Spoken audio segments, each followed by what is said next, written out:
My name is Andy Tabikram, and I'm the brewmaster and co-founder at the Market Garden Brewery here in Cleveland, Ohio. Hey, I'm Pat Daniels. I'm the Director of Brewing Operations here at Market Garden.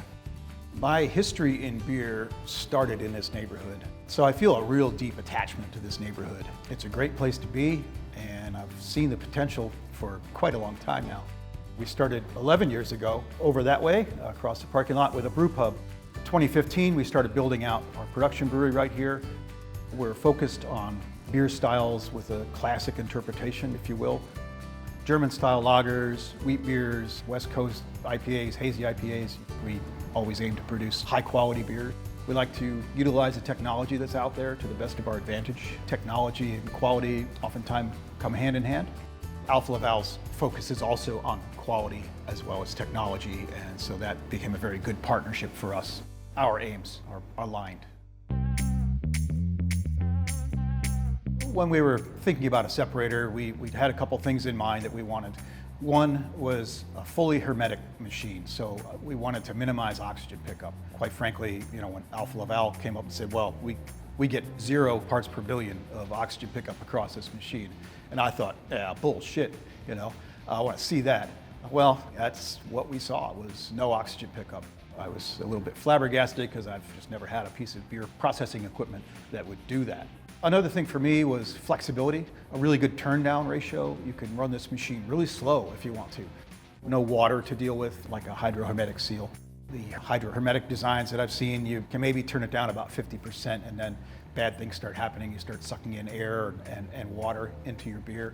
Just the ability to ramp it up and down as our process dictates, I think is kind of a big thing. One of our major criteria when we were selecting the separator was this bottom feed design. It's really kind of intriguing to me because it's nice and gentle and it follows a kind of a natural path. You come in the bottom, you go out the top, very low shear. It's just much simpler and much more effective. Our losses before we added the separator were kind of all over the map, but especially our IPAs, we were getting kicked in the behind. 25, 28% losses, Pretty expensive when you're throwing a lot of hops into that beer and then you're losing that much.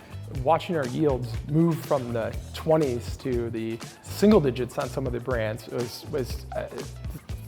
pays for itself. Well, when we brought in the Brew 250, one of my biggest surprises was the range of different beers that we could move through it, from wanting to maintain some haze in a hazy IPA to brilliantly clear lagers. So the ability to dial that in was a huge surprise. So one of the main surprises was really how quiet it is. It sits right in our cellar amongst all the fermentation tanks. You really don't even need to wear earplugs. It's that quiet. I mean, it's kind of impressive. It just seems like a very simple, elegant design, and I really like that. Simple engineering is usually the best. Alfa Laval is good to work with. The startup, they sent a really good technician out here, very knowledgeable, very helpful, willing to just talk every step of what they're doing, through the process with us. Well, the support staff has been great, but to be honest, we don't find ourselves needing them. It's a high quality piece of equipment, it's well engineered, the tech support's really good.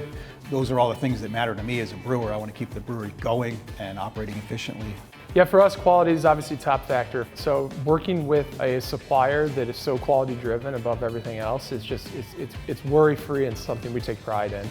Top down, the Brew 250 just matches the quality and our expectations in our beer. So from the onboarding process to the training, it has been well executed, and the machine continues to give us consistent, high quality results.